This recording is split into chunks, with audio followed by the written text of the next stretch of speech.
Let me go to you, Joan, and your thoughts on this, because it seems to me that you must be somewhat sanguine about realizing that the other side of the ideological argument has been caught with an insider blowing the whistle as loud as I can imagine. The Secretary of Homeland Security himself is saying that in the interest of politics, the people around the table the weekend before the 2004 election were playing politics to get their guy reelected so they could keep their jobs. It's completely believable, and liberals were saying it that summer, and they were laughed at, they were mocked. You know, he also admits that they raised the threat level and you know, talked about the great presidency of George Bush right after John Kerry accepted the nomination in Boston that year. So they really did orchestrate. They used terror to scare people. They used terror to diminish Kerry. I remember John Kerry had to come out and smack Howard Dean, who was telling the truth about this, that they were politicizing the terror warnings, because he didn't want to be seen as some kind of left-wing lunatic. And this is what they did all along. Going back to October 2002, they had to have the authorization to use military force right before those midterm elections. They had to do that. They used politics all along. Tom Ridge is an honorable man. I'm glad he's finally telling the truth. Again, Ron Reagan, thanks for coming back. Ron, again, It seems to me that this line is the one that jumped out. I mean, you know how careful people are when they work in administrations. They know, they hear the footsteps. They know Dick Cheney's coming. They know Rumsfeld's coming. They know Ashcroft's coming. When they get their name mentioned in these books, they know who's coming after them. Here he is saying this. There was something afoot other than simple concern about the country's safety at that table. We're talking about a video conference on the nation's security. Something afoot besides security. Yeah, indeed, something afoot.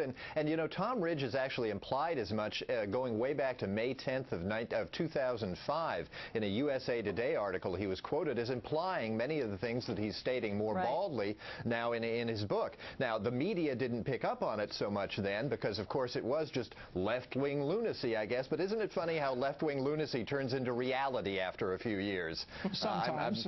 Yeah, sometimes. Yeah, in this instance, I think so. So yeah, and as everybody has said, Tom Ridge is an honorable man. If some of these people like Francis Townsend want to come out and call him a liar, they're welcome to do that. But if you parse their words very carefully, they're also hedging a little bit. Townsend said today that, well, it was never mentioned in that context in her presence, talking about politics and the terror alert. Yeah, well, that was I agree with you. That was a non-denial. You don't ever say what your motive is anyway. Nobody's going to say, hey, let's fix this, gig this up, Joan. Let's gig this up so we get our boss reelected on Tuesday. I mean, what kind of a brain would say that at a meeting? But what struck me this weekend, as we're getting into this weekend, is the way in which these people are not really denying what Ridge said. Ridge says there was politics around that table, and it was pushed back effectively by him, and people, Dan Bartlett and the others, went along with it. They didn't try to push this thing. But you notice it's the flacks who are coming out and denying it, not the principals. You don't hear Ashcroft. His name has been taken in vain here. Right. Rumsfeld's name has been brought up. He's been accused by his colleague of playing politics, and yet he doesn't come forward. Ashcroft doesn't come forward.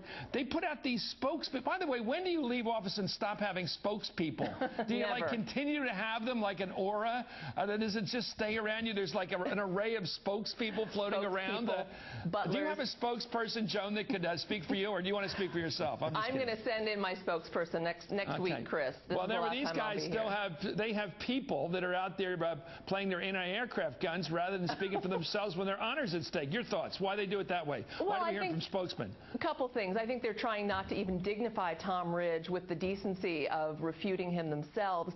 He was perceived as not entirely a team player. He was always perceived as a little bit too liberal for that administration. So I think they're kind of, in a way, snubbing him by sending their spokespeople, their butlers, their manservants out to smack him. And, you know, it's not working. He is a person, as Governor Rendell said, that has a lot of integrity. I don't know. I wish he'd said something a little bit earlier, but he expresses such regret in the book as well that your heart kind of goes out to him. He knew he was doing the wrong thing and he left. Walsh, I love it when you don't like somebody, you accuse them of being British. You accuse them of having a butler. And that's your ultimate put down. You Brit, you guy with a butler. Oh, lots of people Reagan, have butlers. I know how you think. Ron Reagan, your thoughts on this, having experienced some with this. It seems to me that you have a fight going on here, but it does remind me of that Russell Crowe part in that tobacco industry case, where somebody very much on the inside knows what happened on the inside, and the other guys on the inside are not really willing to be as outspoken as he. Well, that's right, and we've had a string of people who've been on the inside of the Bush administration coming forth for years now and telling us some pretty unattractive things. And let's not pretend that this is just a sort of funny one-day wonder, Tom Ridge has a book out kind of story. This is serious business. We're talking about the national security of the United States and the fact that it was being politicized. People were being terrorized, no pun intended, by these terror alerts for no good reason other than to put George Bush back in the White House. And that, I don't know if it's strictly speaking illegal or not, but it sure is wrong. I would call it, I would in fact call it terrorism. They were trying to terrorize people into supporting the president, literally.